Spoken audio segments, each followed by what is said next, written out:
Most of us probably have a pretty good idea in our head of what it is to take piano lessons and what it is in general just to play piano. You sit in front of an actual piano with strings inside and a soundboard on back. You look at sheet music and you translate the notes you see in front of you into what to play on the keys. Now this might seem a little bit old-fashioned, and that's because it is. People have been doing this for hundreds of years, long before there was YouTube, before there was TV, before there was even radio. If you wanted music in your house and you could afford a piano, this is what you learned.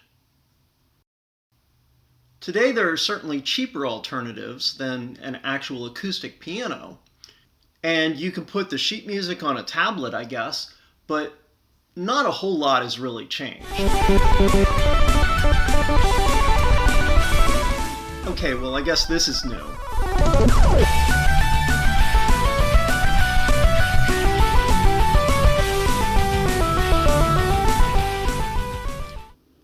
Sorry for the little diversion there. Let's talk a little bit more about sheet music. Learning to read sheet music is a whole thing in itself. To be able to read it fast enough to be able to play it, you're translating what you see on screen into what to play on the piano keys. Sheet music was initially designed to be written by hand, and people composed music by hand. But today, that's not really how most people compose music. For one thing, they're probably working in front of a computer, and it might be an elaborate workstation like this, or typically something a little bit more modest, but you'll notice that they don't tend to look at sheet music style notes. They look at what's called pianoroll notation. Now in a perfect world it might look a little bit more like this, but I'm jumping ahead of myself.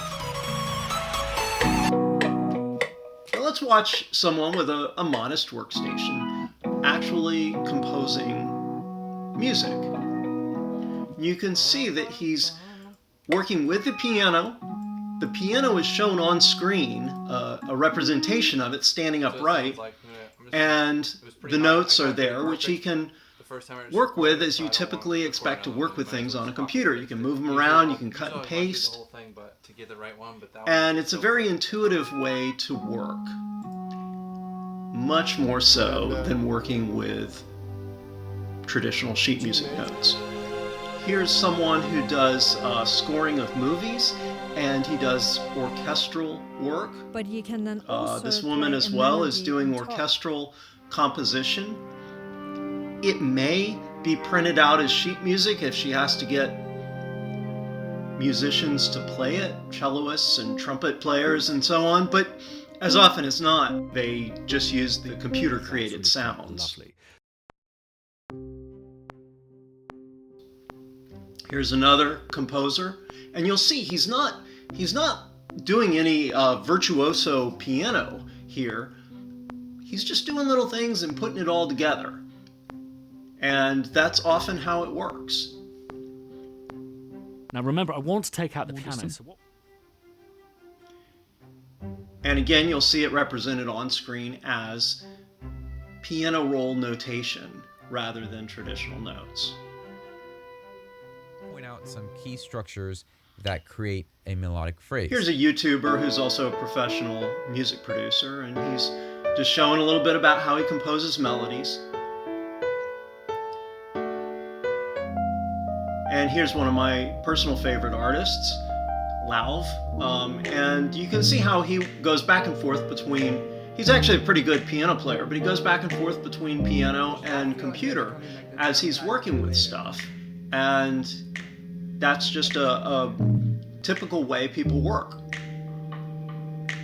And it's so simple, but it feels so much, you know? And finally, another of my personal favorite artists, you can see him working with pianoroll notation. This is Alan Walker. He learned entirely from YouTube both how to play piano and how to do music production. He's only 21 years old and doing quite well for himself.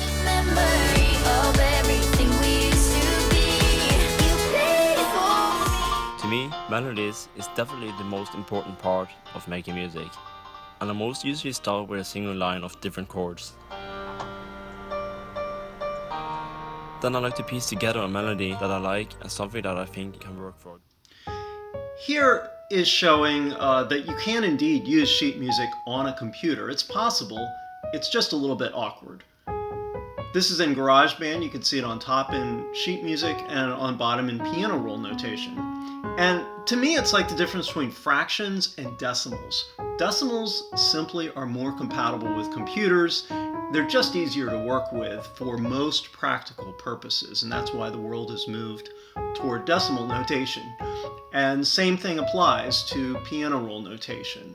We're gradually moving towards this. Now, I actually prefer to turn it on its side and lay it out sort of like it is on a piano keyboard. This is how pianoply actually looks. And of course, I'm also using colors, and we're overlaying it on top of the music video, which I find makes it just a whole lot more fun and satisfying, especially before you've acquired piano skills.